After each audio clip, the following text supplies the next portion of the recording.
देश भर में बढ़ते लगातार कोरोना वायरस केसेस को देखकर लोग वैक्सीन के पीछे भाग रहे हैं। लेकिन एक तरफ हमें खबर में सुनने को मिलता है कि कुछ वैक्सीन के साइड इफेक्ट में ब्लड क्लॉटिंग जैसे केसेस सामने आए, बहुत ही खतरनाक और जानलेवा साइड इफेक्ट्स हमें देखने को मिले। और दूसरी तरफ हमें ऐसे केसेस देखने को मिले जिसने वैक्सीन ली और उसे कोविड-19 हो गई। जाहिर सी बात है, ये सब देखकर आपके मन में सवाल उठेगा, क्या हमें वैक्सीन लेना चाहिए? आइए इन्हीं सवालों के आंसर करने की कोशिश करते हैं आज के इस वीडियो में। नमस्कार मित्रों, मैं हूं संजय सोनग्रा। चलिए शुरू करते हैं आज के इस वीडियो की बात करते हैं। ब्लड क्लॉटिंग वाले हानिकारक साइड इफेक्ट हमें देखने को मिले हैं, वो हमें एस्ट्राजेनेका ऑक्सफोर्ड वाली वैक्सीन में मिले। आज के दिन में 100 से ज्यादा देश इस वैक्सीन को इस्तेमाल करने लगे। इंडिया में मेन 2 वैक्सीन इस्तेमाल करी जा रही है, कोवैक्सीन और कोविशील्ड। कोविशील्ड यही एस्ट्राजेनेका वाली वैक्सीन है। तो शुरुआत में जब इस वैक्सीन को टेस्ट किया जा रहा था तो ऐसे हानिकारक साइड इफेक्ट्स देखने को नहीं मिले थे। लेकिन जब इसका इस्तेमाल किया जाने लगा तो इस डेंजरस साइड इफेक्ट को पहले नॉर्वे में देखने को मिला। वहां पे 4 हेल्थ वर्कर जिनकी उम्र 50 साल से कम थी, उनमें वैक्सीन से ब्लड क्लॉटिंग देखने को मिला और प्लेटलेट काउंट कम देखने को मिला। अब ब्लड क्लॉटिंग दोस्तों काफी हानिकारक चीज हो सकती है।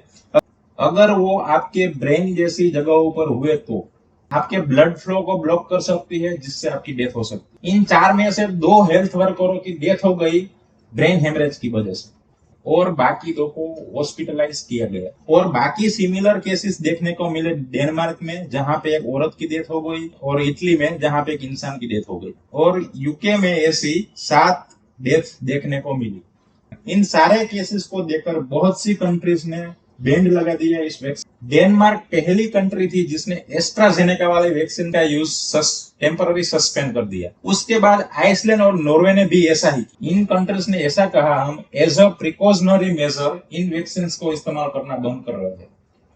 जब तक और डेटा सामने नहीं आ जाता इस वैक्सीन के साइड इफेक्ट्स कितने हानिकारक है और इससे लोगों को कितना रिस्क पहुंचता है। आज के दिन में कई मेडिकल ऑर्गेनाइजेशंस ने डिटेल में स्टडी किया और हमारे पास ठोस डेटा अवेलेबल है कि हकीकत में इससे कितना रिस्क है। जैसे कि यूरोपियन मेडिकल एजेंसी EMA का कहना है कि ब्लड क्लॉटिंग का जो केसेस है वो 1 आउट ऑफ 1 लाख केसेस है। मतलब अगर इस वैक्सीन को 1 लाख लोगों में लगाएंगे तो उसमें से एक ऐसा केस निकल सकता है जिसमें ब्लड क्लॉटिंग देखने को मिले।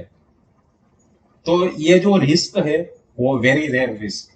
ब्रिटिश हेल्थ रेगुलेटरी के डेटा के अनुसार ये रिस्क और भी कम है। इन्होंने कहा है कि ये रिस्क 2,50,000 में से 1 में होता है। अब आपको लगेगा कि नहीं, फिर भी ये रिस्क बहुत ज्यादा है, लेकिन आप इसे बाकी चीजों से कंपेयर कीजिए।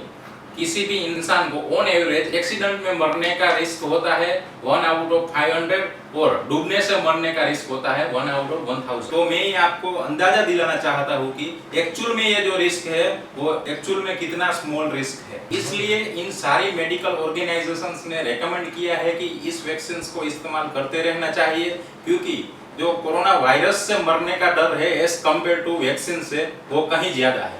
लेकिन इसके बावजूद भी कई कंट्रीज इस रिस्क को नहीं लेना चाहती। German, France, Italy, Australia, Netherland, Portugal, इन सारी कंट्रीज ने एस्ट्राजेनेका वैक्सीन का इस्तेमाल बंद कर दिया है कुछ सर्टेन एज ग्रुप से नीचे। ये ग्रुप है 50 से 60 साल। अब अगर हम इंडिया पे आए तो हमारी सरकार ने कहा है कि ब्लड क्लॉटिंग का केसेस अब तक हमें देखने को नहीं मिला है।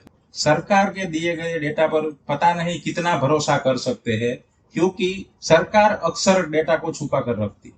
लेकिन एक्सपर्ट और साइंटिस्ट का कहना है कि इस वैक्सीन का इस्तेमाल करते रहना चाहिए, स्पेशली इंडिया जैसी कंट्रीज को, क्योंकि वहां पे लगातार कोरोना केसेस बढ़ रहे हैं। वहां पर इस वैक्सीन का इस्तेमाल करना बेनिफिशियल ही होगा देश के लिए। बाकी जो वैक्सीन है फाइजर, मॉडर्ना, कोवैक्सीन, अभी तक इसमें ऐसे हानिकारक साइड इफेक्ट्स नहीं पाए गए हैं। लेकिन दूसरी चिंता जो लोगों को सताई जा रही वो है कि वैक्सीन लेने के बाद भी कोविड-19 हो ही जा रहा है। ये कैसे हो सकता है?